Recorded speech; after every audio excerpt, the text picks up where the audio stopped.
Welcome to the deep dive. Today, we're pulling back the curtain on something you see everywhere online, but maybe don't always think about. Interior real estate photography. Our mission really is to figure out the secrets behind those listings. The ones where rooms look huge and just filled with light. It's kind of amazing how photography can totally change how a space feels, make it super inviting. Yeah. Sometimes you wonder if it's even the same place. Yeah, exactly. And, it's not just about aesthetics. It's actually a really practical field for photographers. Real estate work can be a steady source of income. It's all about clarity, style, showing off the property. Hmm. It's really more than just like snapping a picture of a nice room. It's about telling the story of how that space feels, making someone imagine living there. So if you've scrolled through listings thinking, wow, how do they get that open, welcoming look? Well, you're in the right place for this deep dive. Okay, perfect setup. So let's get into the how. What gear really makes the difference here? I guess we should start with the lens. A wide angle, right? Or I hear pros talk about a specific range, like 16 to 24 millimeters on a full-frame camera. Why that particular range? Great question. Yeah, that 16 to 24 on full frame, that's kind of the sweet spot. See, it lets you capture a really wide view of the room, make it feel spacious, but without getting too much of that weird bendy distortion at the edges. Ah, the fisheye thing. Exactly, that barrel distortion. You want the Right. walls and doorways looking straight, true. It's about showing off the space, giving that wow, not just a flat snapshot. Hmm.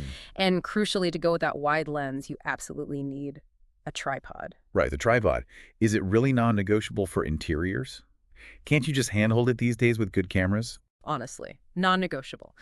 Because you're often working with natural light, right? And to get that lovely ambient glow without it being harsh, you often need slower shutter speeds. That means the shutters open longer, maybe like seconds sometimes if you're holding it. Even the tiniest shake means blur. A tripod just locks it down. Perfect sharpness, precise framing, especially, and this is key when you're blending exposures later. And speaking of light, it's probably the most important thing. Natural light is definitely your best friend here. It's not just about opening curtains, though. Think about the direction the light's coming from. North-facing windows, usually great, nice, soft, even light, whereas, harsh afternoon sun might give you really strong shadows or blow out the highlights near the window. It's tricky. The aim is always to balance the scene, make sure you can see details everywhere, in the bright window areas and the darker corners, too, which often brings us to a technique called bracketing Oh, exposure. yes, bracketing. Okay, what exactly is that? How does it help with that balancing act you mentioned? So bracketing basically means you take several photos of the exact same scene, but at different brightness levels. Usually maybe 3 shots, sometimes 5. One that the camera thinks is correctly exposed, then one deliberately underexposed that captures the detail in bright spots like outside the window, and then one or more overexposed shots to get all the detail lurking in the shadows, usually maybe 1 or 2 stops of light apart. Then later, you use software, Lightroom, Photoshop, whatever, and it blends them all together.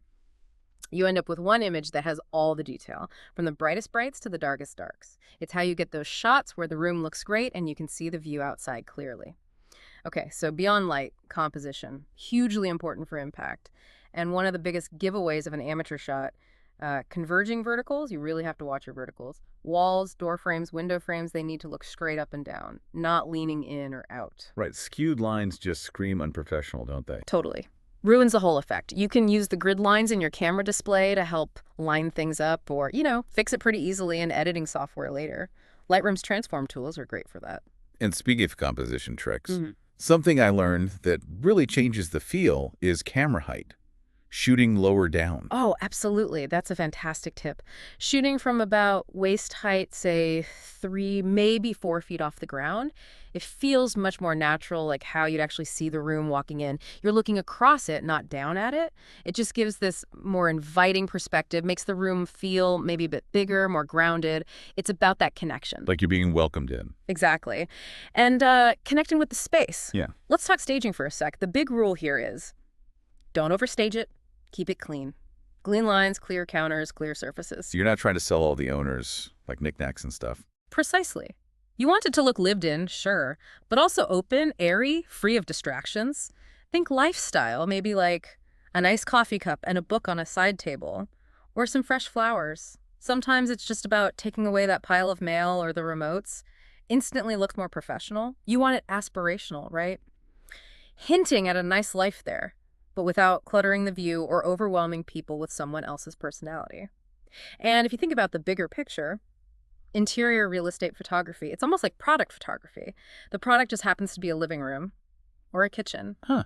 Interesting way to put it. Yeah, you're not just showing walls and floors, you're selling comfort, space, potential, the idea of living there. And to really sell that product, don't skip the detail shots. They add so much value. What kind of detail? Oh, like a close-up of a cool light fixture or the pattern on a tile backsplash, maybe some nice wood grain on the floor or cabinets. These little shots add polish, make the whole listing feel more premium, shows the quality and care that went into the place.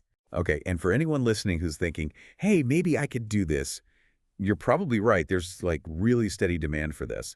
I actually read somewhere that good photos can boost a listing's closing price, sometimes by quite a bit, maybe 5, even 10% in some areas. Yeah. That's a big deal for sellers. It really is.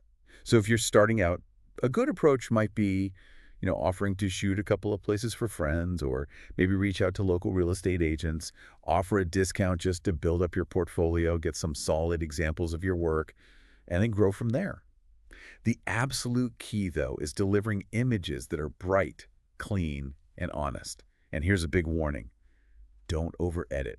Don't try to make the space look like something it's not. Oh, definitely not. That will absolutely come back to bite you. Authenticity really matters here. Otherwise, you're just wasting everyone's time when they show up for viewing. So true. Yeah, summing it up, interior photography. It's like one part technical skill, getting the settings right, one part artistic eye, finding the best angles, and honestly, one part hustle. You need that attention to detail, the creative vision, and you got to be willing to get out there, build relationships with agents.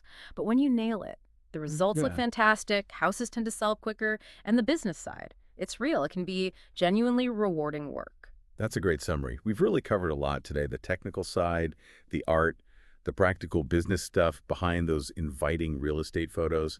It really is fascinating how much thought goes into making those spaces look so effortlessly appealing online. It is. And, it kind of raises a bigger question, maybe for you listening. We talked about making a space feel a certain way, telling its story through photos, but we also warned strongly against misrepresenting it. So it makes you think how much of photography in general, not just real estate, is really about capturing objective reality versus, well, shaping perception. Where's that line for you? That's definitely something to chew on. Well, we hope this deep dive gave you some valuable insights today. Whether you're thinking of hiring a pro, taking your own shots, or maybe even starting out in the business. Absolutely. Thanks so much for joining us for this deep dive. Keep looking, keep learning, and happy shooting out there.